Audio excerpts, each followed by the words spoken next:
శాసన మండలి నుంచి వైసీపీ వాకౌట్. అంగన్వాడీ సమస్యలు పరిష్కరించాలని డిమాండ్. ప్రభుత్వ తీరుకు నిరసనగా మండలి నుంచి వాకౌట్. అంగన్వాడీల సమస్యలు పరిష్కారం కాలేదన్న బొత్స.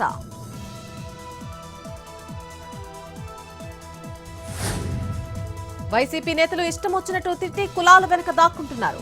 ఇలాంటి ధోరణితో ప్రజలు నష్టపోతారన్న పవన్ కళ్యాణ్.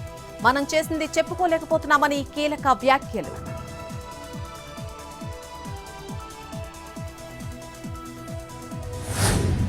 గత ప్రభుత్వంలో 52% మందికి మాత్రమే ఇచ్చారు. అమ్మఒడి పథకంపై మంత్రి లోకేష్ విమర్శలు. మా ప్రభుత్వం 85% మందికి ఇచ్చిందని వ్యాఖ్య.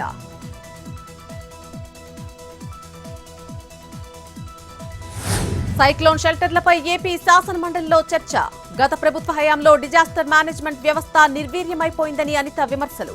కూటమి అధికారంలోకి వచ్చాక షెల్టర్ల నిర్మాణం పునరుద్ధరణ జరుగుతోందన్న హోం మినిస్టర్.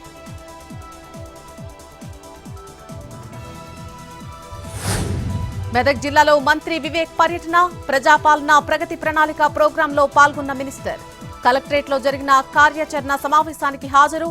మంత్రికి స్వాగతం పలికిన ఉమ్మడి మెదక్ జిల్లా కలెక్టర్లు.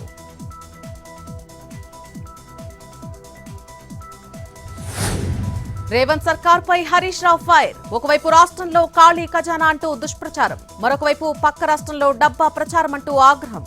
ఇతర రాష్ట్రాల ఎన్నికలకు తెలంగాణను ఏటీఎంగా మార్చేశారని ధ్వజం.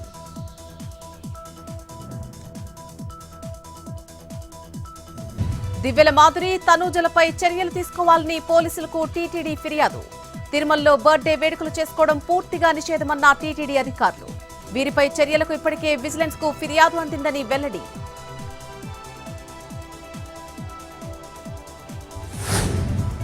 ఇవాల్టితో ముగియనున్న వాసుదేవరెడ్డి కస్టడీ. ఏపీ లిక్కర్ కేసులో A2గా ఉన్న నిందితుడు.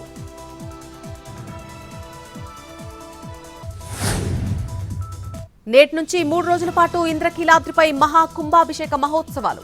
12 ఏళ్లకొకసారి మహోత్సవం. అమ్మవారికి ప్రత్యేక పూజలు. సుమారు 4 లక్షల మంది భక్తులొచ్చే అవకాశం. పటిష్ట బందోబస్తు ఏర్పాటు చేసిన పోలీసులు.